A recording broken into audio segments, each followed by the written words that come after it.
உங்க பேர் என்ன? சிகாமணி சார். சிகாமணி. சிகாமணி, சில கவர்மெண்ட் ஆபீஸ்லயும் தனியார் நிறுவனங்கள்லயும் என்ன பண்ணுவாங்க, ரொம்ப நாள் சில பேர் வேலை செய்வாங்க. அவங்களுக்கு மேல படிச்சவன் ஒருத்தனை போட்டு படிச்சவங்கிற காரணத்துக்காக அவனுக்கு அதிக சம்பளம் கொடுப்பாங்க. அதாவது அனுபவத்தை விட படிப்பு தான் பெருசுங்கிறது அவங்களுடைய கொள்கை. ஆனா அது என் கொள்கை இல்லை. என்ன பொறுத்த வரைக்கும் படிப்பை விட அனுபவம் தான் பெருசு. அதனால்தான் ரொம்ப நாளா வேலை செய்யற வடிவேலுவுக்கு உங்களை விட ஜாஸ்தி சம்பளம் கொடுக்க போறேன்.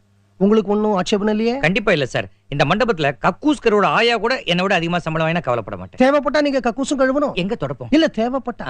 அப்புறம் இந்த மண்டபத்துக்கு பலவித குணாதிசயங்களோட பல பேர் வருவாங்க. அவங்க பலவிதமான லொல்லுங்க பண்ணுவாங்க. அப்போ ஒரு மண்டப மேனேஜர் இரிட்டேட் ஆயிடக்கூடாது. அதனால்தான் வடிவேலு மூலமா மனோதத்துவ ரீதியில பல டெஸ்ட் வச்சேன் நான். புரிஞ்சுக்கிட்டேன் சார். நீங்க கவலையே படாதீங்க சார்.